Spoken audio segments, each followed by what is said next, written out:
जेहेतु आज गाड़ीर सर्विसिंग थिला तो बाबा गाड़ी नहीं जाते सर्विसिंग करने कहीं आज मोर हॉस्टल जीवार थिला किंतु जेहेतु सर्विसिंग पे लेट है देन आम पलि आसलु आम आर गाड़ीटारे देन माँ मत ये आसिक दूचे आंबसड़ा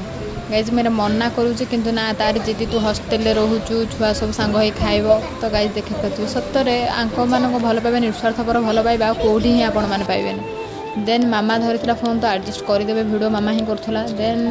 एसब पैसा मामा एकाउंट घरे समस्ते ही देते देन आम बाहरी आसलु हॉस्टेल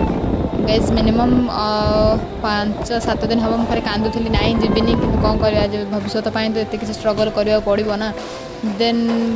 हाँ पाखापाखि छुआ पलि आसिले देन देखिपे तो बैग बहुत ही भारी होता देन मो रूम अवस्था